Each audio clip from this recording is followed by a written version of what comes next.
Hello students, I welcome you all in the next video of आपकी अपनी पाठशाला. Students, today we are going to start the next chapter of our unit, that is capacitance. Okay, so first we will discuss about what is capacitor. What is capacitor? क्या होता है students capacitor?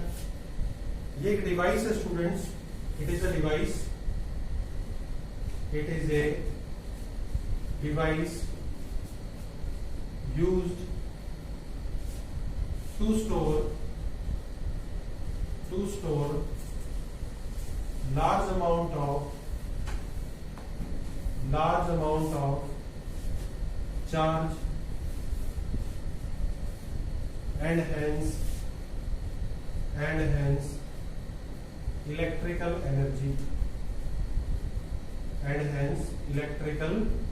Energy. ठीक है students, तो ऐसी device जिसके अंदर हम large amount of charge store कर सकते हैं in a very small space. Mention कर लीजिएगा, in a very small space, उसको हम क्या बोलते हैं? Capacitor, right. And hence electrical energy. Charge से आपके पास क्या बनता है? Flow of charge is current and the energy is known as electrical energy. Now capacitor की रिक्वायरमेंट क्यों पड़ी हमारे पास? देखिए, हमारे घरों में कुछ डिवाइसेस ऐसी होती हैं, लाइकवाइज फैन है हमारे पास, मोटर है, जिनको स्टार्टिंग के लिए जब वो स्टार्ट करते हैं तो लार्ज अमाउंट ऑफ करंट की रिक्वायरमेंट रहती है. तो उसके लिए हमें लार्ज अमाउंट ऑफ चार्ज को स्टोर करना पड़ता है. इसलिए हमारे पास हमें किसकी रिक्वायरमेंट हुई? कैपेसिटर की. So some devices are there,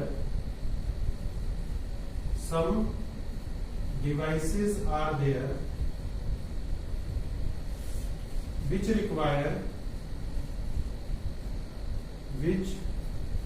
require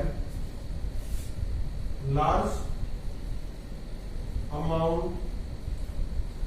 of current, nearly मान के चलिए स्टूडेंट्स 25 एम्पियर टू 50 एम्पियर. ठीक है, जैसे लाइकवाइज हम फैन की बात करते हैं तो इट रिक्वायर्स 5 एम्पियर. ठीक है, That's why we need capacitor. इसलिए हमें क्या चाहिए स्टूडेंट्स? कैपेसिटर. और कैपेसिटर को ये हम क्या बोलते हैं? It is also called condenser. It is also called condenser. ठीक है, आपके फैन के ऊपर व्हाइट कलर का एक स्मॉल बॉक्स होता है सिलेंड्रिकल शेप में, उसको हम क्या बोलते हैं? कैपेसिटर, या फिर क्या बोलते हैं? Condenser, right. आई बिलीव आपको क्लियर होगा कि कैपेसिटर क्या होता है. ओके, अब देखिए, हमारे पास जो चार्ज फ्लो करता है वो डायरेक्टली प्रोपोर्शनल होगा इसके potential difference. Charge is directly proportional to potential difference. Now, अगर हम proportionality को रिमूव करते हैं तो हमारे पास एक कांस्टेंट आता है C. क्या आता है? एक कांस्टेंट C. इसी कांस्टेंट को हम क्या बोलते हैं? Capacitance. It is known as capacitance, right. तो होता क्या है capacitance? What is capacitance? It is the capacity of a capacitor. Capacity of a capacitor to store charge. Capacity of a capacitor to store charge. कि हमारे पास कोई भी capacitor कितना charge store कर सकता है, उसी को हम क्या बोलते हैं? कैपेसिटेंस. अब देखिए, इन द अबव इक्वेशन अगर हम यहां से C की वैल्यू निकालें तो हमारे पास क्या होगा? C is equal to Q by V. C is equal to Q by V. ठीक है स्टूडेंट्स, तो आप डेफिनेशन देंगे तो आप बोल सकते हैं it is the ratio of charge to potential difference, charge to potential difference. ठीक है स्टूडेंट्स, अब देखिए ध्यान से, इफ अगर मैं बोलूं पोटेंशियल डिफरेंस जो है वो 1 वोल्ट है, कितना है पोटेंशियल डिफरेंस 1 वोल्ट, तो आपके पास C क्या हो जाएगा, is equal to Q, capacitance किसके इक्वल, अमाउंट ऑफ चार्ज के, तो आप क्या बोलेंगे capacitance is numerically equal to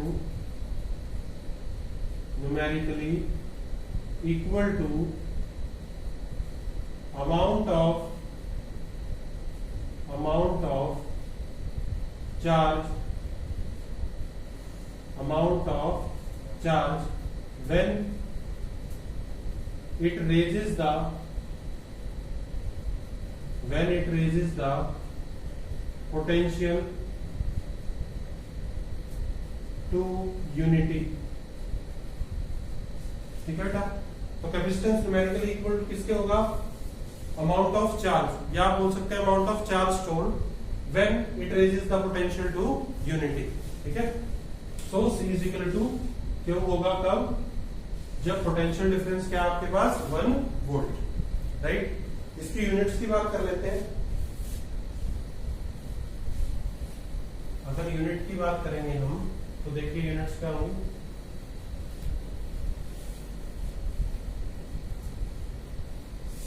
देखिए बेटा, unit of capacitance,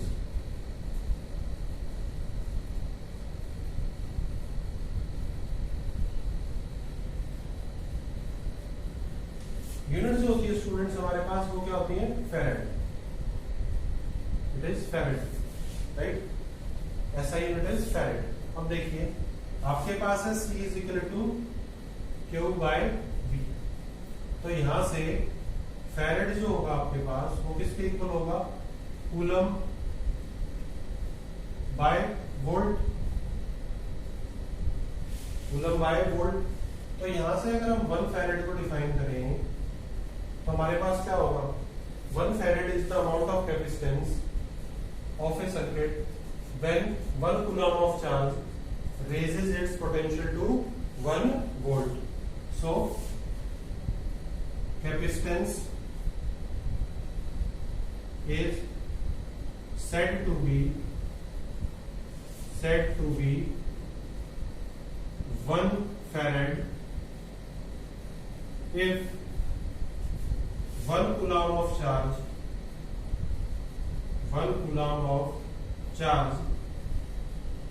raises the potential to 1 volt। इसी को हम क्या बोल सकते हैं, unity, when it raises the potential to 1 volt, या हम कहें यूनिटी, राइट। अब कुछ स्मॉलर यूनिट्स भी हैं हमारे पास, स्मॉलर यूनिट्स ऑफ कैपेसिटेंस क्या होगी हमारे पास, देखिए फर्स्ट है 1 माइक्रोफैरेड। 1 माइक्रोफैरेड किसके इक्वल होगी, 10⁻⁻⁶ फैरेड। देन हमारे पास है 1 नैनोफैरेड, ठीक है, ये किसके इक्वल होगी, 10⁻⁹ फैरेड, ठीक है। देन हमारे पास है 1 पिकोफैरेड, ये किसके इक्वल होगा, 10⁻⁻12 फैरेड, 10⁻⁻12 फैरेड, ठीक है। ये जो पिकोफैरेड है इसको हम माइक्रोफैरेड भी बोल देते हैं। देखिए 1 माइक्रोफैरेड 10⁻⁻⁶ फैरेड, तो 1 माइक्रो दो गए आपके पास, तो 10⁻⁻12 फैरेड, राइट। तो ये इसकी स्मॉलर यूनिट्स है, ये बहुत यूजफुल है क्योंकि फैरेड जो है वो काफी बड़ी यूनिट है, ये अभी प्रूव करेंगे हम थोड़ी देर बाद कि जो 1 फैरेड है वो बहुत लार्ज यूनिट है ऑफ कैपेसिटेंस, ठीक है।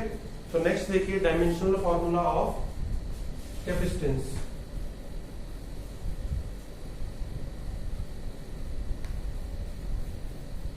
डायमेंशनल फॉर्मूला की अगर आप बात करेंगे, राइट, तो आपके पास C किसके इक्वल है, Q by V, right.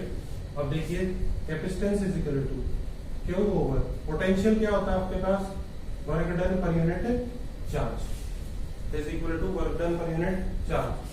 So capacitance will be equal to Q square over work done. अब देखिए C is equal to charge का डायमेंशनल फॉर्मूला क्या होता है 80 and power 2 divided by work done क्या होता है बेटे M1 L2 T माइनस 2। तो कैपेसिटेंस के केस में डायमेंशनल फॉर्मूला क्या हो गया M minus 1 L minus 2 T कितना हो गया बेटा 2A और T माइनस 2 है तो ऊपर जाके प्लस हो जाएगा T4 और A। This is the dimensional formula of capacitance, right. अब अगर आप ग्राफ ड्रॉ करें, चार्ज और पोटेंशियल का ग्राफ ड्रॉ करें, तो आपके पास क्या आएगा, अगर आप चार्ज और पोटेंशियल का ग्राफ ड्रॉ करते हैं तो it will be a straight line graph. Directly proportional था ना, अभी डिस्कस किया था हमने, तो क्या आएगा, it will be a straight line graph, right. अब क्वेश्चन ये राइज होता है हमारे पास कि जो कैपेसिटेंस है वो किस पर डिपेंड करता है, राइट, किन किन फैक्टर्स पे डिपेंड करेगा। तो उसके लिए हमारे पास हम एक छोटा सा डेरिवेशन करते हैं, ठीक है। देखिए capacitance of a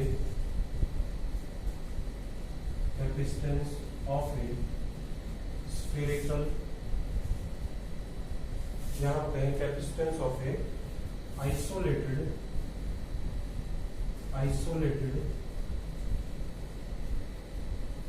spherical conductor, या हम कहें capacitor, okay. Capacitance of A isolated spherical conductor या कैपेसिटर, क्योंकि चार्ज स्टोर करेंगे तो हम क्या लेते हैं, कंडक्टर लेते हैं, ठीक है। अब देखिए आपके पास एक स्फेरिकल कंडक्टर है, ठीक है, जिसके ऊपर Q चार्ज यूनिफॉर्मली डिस्ट्रीब्यूटेड है, ठीक है।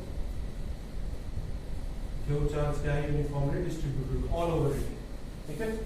इसका रेडियस कितना आपके पास R, ठीक है, और आपके पास चार्ज कितना है Q, पूरे पे आपके पास क्या है, यूनिफॉर्मली डिस्ट्रीब्यूटेड है। अब ये स्फेरिकल जो कंडक्टर है आपके पास, ये होलो भी हो सकता है स्फीयर आपके पास, और सॉलिड भी हो सकता है, ठीक है। अब देखिए आप बोलेंगे let us consider a spherical conductor and plus Q charge is distributed uniformly over it having radius R, right. अब देखिए इलेक्ट्रिक पोटेंशियल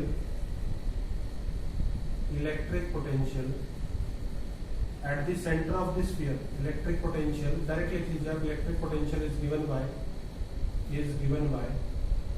V किसके इक्वल होता है बेटा, KQ by R, V is equal to KQ by R।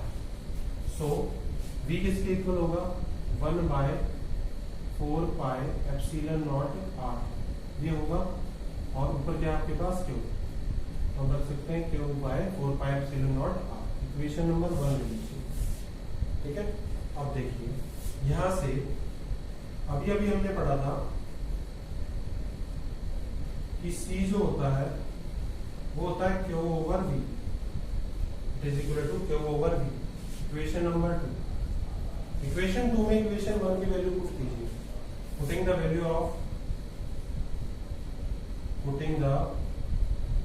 Of equation 1 in equation 2। तो देखिए आपके पास capacitance क्या हो जाएगा, Q over Q by 4 pi epsilon naught R, ये देखिए कैंसिल हो जाएगा, ये ऊपर आ जाएगा, तो कैपेसिटेंस क्या आ गया आपके पास 4 pi epsilon naught R, capacitance is 4 pi epsilon not R. किस किस फैक्टर पे डिपेंड कर रहा है, ध्यान से देखिए। Epsilon not absolute electrical permittivity of free space, और किस पे डिपेंड कर रहा है, रेडियस पे, ठीक है, और डायरेक्टली प्रोपोर्शनल है, तो C के directly proportional, C directly proportional किसके, R के। So larger the sphere,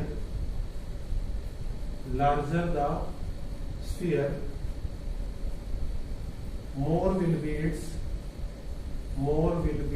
its capacitance.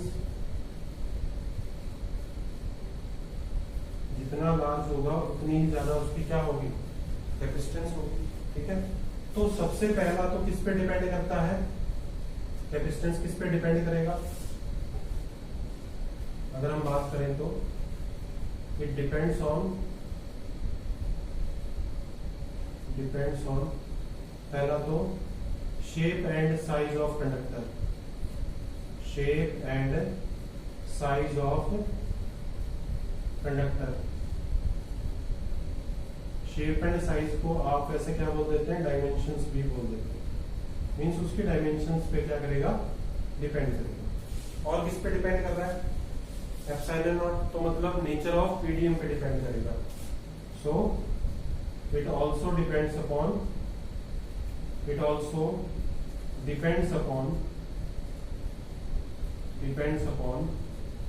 Nature of medium, अगर मान लीजिए आपके पास मीडियम चेंज है तो उसके अकॉर्डिंग हम उसका डायरेक्टली कांस्टेंट ले लेंगे, उससे मल्टीप्लाई हो जाएगा आपके पास। अब क्वेश्चन ये राइज होता है कि किस पे डिपेंड नहीं करेगा, ठीक है। सो डजंट डिपेंड अपॉन, किस पे डिपेंड नहीं करेगा, सबसे पहला तो चार्ज पे डिपेंड नहीं करेगा, दूसरा पोटेंशियल डिफरेंस पे नहीं करेगा, भी नहीं करेगा, और तीसरा नेचर ऑफ मटेरियल पे नहीं करेगा, नेचर ऑफ मटेरियल। ये क्वेश्चन आ जाता है कई बार, बोर्ड में पूछ लिया जाता है आपसे कि क्या पोटेंशियल जो है वो डिपेंड करेगा चार्ज के ऊपर, ठीक है। तो आप देखेंगे आपका आंसर होगा डिपेंड नहीं करेगा। 1 मार्क्स चल रहा है ना अभी आपका 2020 फॉर्मेट, उसमें क्वेश्चन पूछा जाता है। पोटेंशियल डिफरेंस पे करेगा, आप बोलेंगे नहीं करेगा। नेचर ऑफ मटेरियल पे नहीं करेगा। किस किस पे करेगा, only shape and size. R बता रहा है हमें, आर बढ़ता जाएगा, कैपेसिटेंस बढ़ता जाएगा, ठीक है। उसके बाद epsilon not means nature of medium, okay. अब देखिए सिमिलरली हम कैपेसिटी ऑफ अर्थ कैलकुलेट कर सकते हैं, ठीक है। देखिए कैसे, हाँ इसमें एक पॉइंट कैपेसिटर, अभी हम आगे जाके प्रिंसिपल ऑफ कैपेसिटर पढ़ेंगे ना, तो उसमें हम आपको बताएंगे कि आपके पास कैपेसिटर जो है it is arrangement of 2 conductors.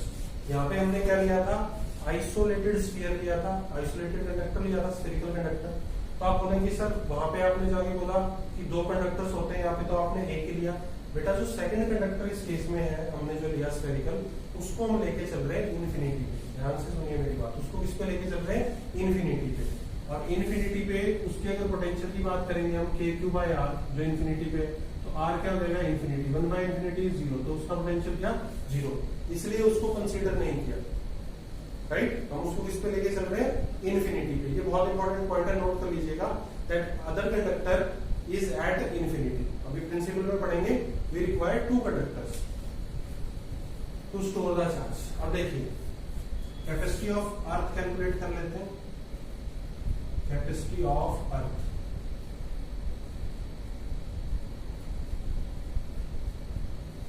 ठीक है बेटा। देखिए आपके पास रेडियस ऑफ अर्थ जो होता है,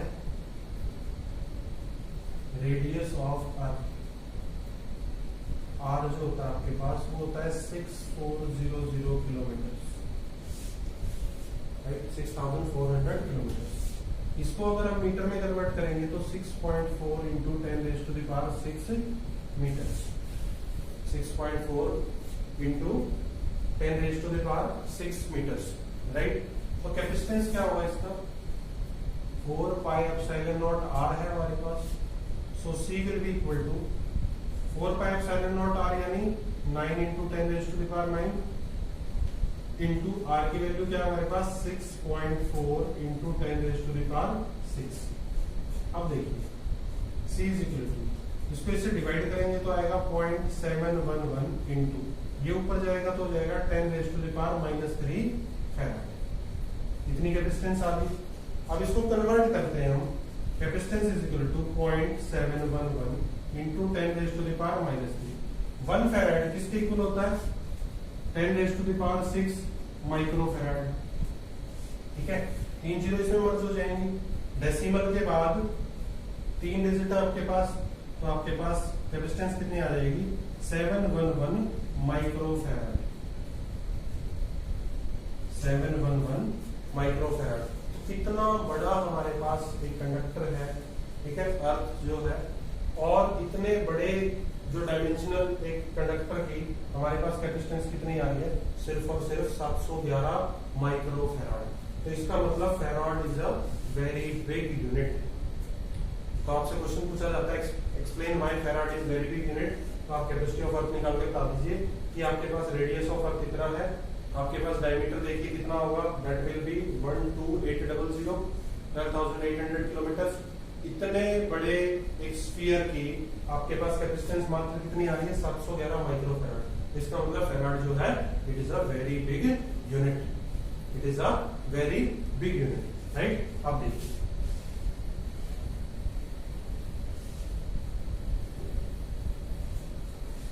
कुछ प्रॉब्लम्स कर लेते हैं जो आजकल देखे जा रहे हैं, 1 मार्क्स 2 मार्क्स में अक्सर पूछे जाते हैं आपसे। ठीक है, तो देखिए फर्स्ट प्रॉब्लम करते हैं हम, क्या? A potential difference of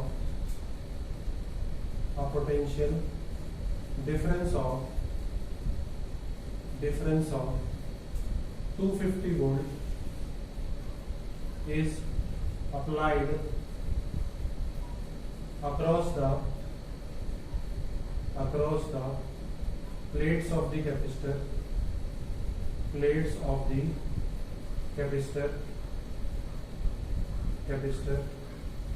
calculate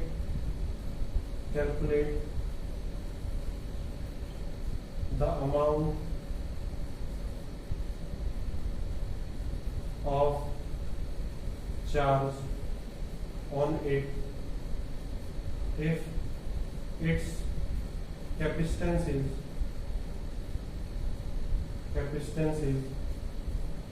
10 picofarad. If its capacitance is 10 picofarad, right? तो देखिए पोटेंशियल डिफरेंस कितना होगा? 250 वोल्ट, राइट। कैपेसिटेंस कितना दिया हुआ है? 10 पिकोफैरेड। अगर इसको फैरेड में कन्वर्ट करेंगे तो कितना होगा? 10 into 10 raise to the power -12 farad. ये कितना हो जाएगा? 10 raise to the power -11 farad, right. तो अब देखिए चार्ज क्या होगा? आपके पास कैपेसिटेंस क्या होता है? Charge per unit potential difference. तो आपके पास कैपेसिटेंस क्या आएगा? चार्ज क्या आएगा? Charge will be capacitance into potential difference, यानी कि 250 into 10 raise to the power -11 coulomb. इतना चार्ज आ जाएगा आपके पास, ठीक है। तो अब देखिए इसको आप चेंज कर सकते हैं, कितना हो जाएगा आपके पास? 2.5 into 10 raise to the power -9। आप लिखेंगे 2.5 into 10 raise to the power -9 coulomb. इतना चार्ज होगा आपके पास। क्वेश्चन है आपके पास, potential difference of 250 volt is applied across the plates of capacitor, calculate the amount of charge on it if its capacitance is 10 picofarad. 10 picofarad को हमने किसमें कन्वर्ट किया? फैराड में, और फिर हमने चार्ज कैलकुलेट कर दिया, ठीक है। अब देखिए, अब आपसे क्वेश्चन पूछा जाता है कई बार 1 या 2 मार्क्स में आपसे पूछा जाता है सर, ठीक है। क्वेश्चन क्या आता है देखिए, calculate the capacity of a spherical conductor having having radius 1 metre, radius कितना है 1 मीटर, ठीक है। तो देखिए आपके पास r is equal to 1 metre है, ठीक है। अब यू हैव कैपेसिटेंस, अभी भी कैलकुलेट किया हमने, क्या है 1/4πε0 r है, राइट। तो c इज इक्वल टू, अब देखिए हमारे पास क्या होगा, r की वैल्यू क्या है 1, 4πε0 की क्या होगी 9 × 10⁹9। तो हम क्या कर लेते हैं 10 से मल्टीप्लाई कर लेते हैं, 10 से क्या कर लेते हैं डिवाइड, तो 10⁻10 हो गया। इसको जब डिवाइड करेंगे तो अप्रोक्सीमेटली 1.1 × 10⁻−10 फैरेड आ जाएगा। तो एक ऐसा स्फेरिकल कंडक्टर जिसकी रेडियस कितनी है 1 मीटर, उसकी कैपेसिटी कितनी हो जाएगी आपके पास, दैट इज नियरली 1.1 × 10⁻−10 फैरेड, ठीक है। अब देखिए इसी क्वेश्चन को उल्टा पूछ लेते हैं कई बार, ठीक है। क्या पूछ लेते हैं देखिए, और इससे आपको एक आइडिया भी हो जाएगा, ये सेकंड एग्जांपल के तौर पे काम करेगा कि why farad is that much big unit. देखिए कैलकुलेट द, नेक्स्ट क्वेश्चन है हमारा, calculate the radius of spherical capacitor having capacitance 1 farad, having capacitance 1 farad। अब देखिए यहाँ पे आपके पास कैपेसिटेंस कितनी है 1 farad, और फॉर्मूला क्या है C is equal to 4πε0 r, ठीक है। तो r क्या हो जाएगा आपके पास, r is equal to C/4πε0, ठीक है। C कितना है 1, और 1/4πε0 की वैल्यू क्या होती है 9 × 10⁻9 × 1 इक्वल टू r। तो r किसके इक्वल आ गया 9 × 10⁻9 मीटर, ठीक है। ध्यान से देखिए 1 फैराड कैपेसिटी है, और आपके पास जो स्फीयर है उसका रेडियस कितना आ रहा है 9 × 10⁻9 मीटर, मींस हमारी जो अर्थ है उसके रेडियस से भी बहुत बड़ा, उसके रेडियस से भी बहुत बड़ा, राइट। आई होप आपको क्लियर है। तो ये था basics about capacitor, right. In the next lecture we will discuss about its principle, parallel plate capacitor, how it works and looping of capacitors। Okay students, तो तब तक नोट्स बनाइए, बहुत अच्छे से अंडरस्टैंड कीजिए कंसेप्ट को, और ध्यान में रखिए आप इसको पढ़ेंगे तो आपको आगे समझ में आएगा, इसलिए इसको बड़ा ध्यान से पढ़ें। Okay students, stay home, stay safe, thank you very much.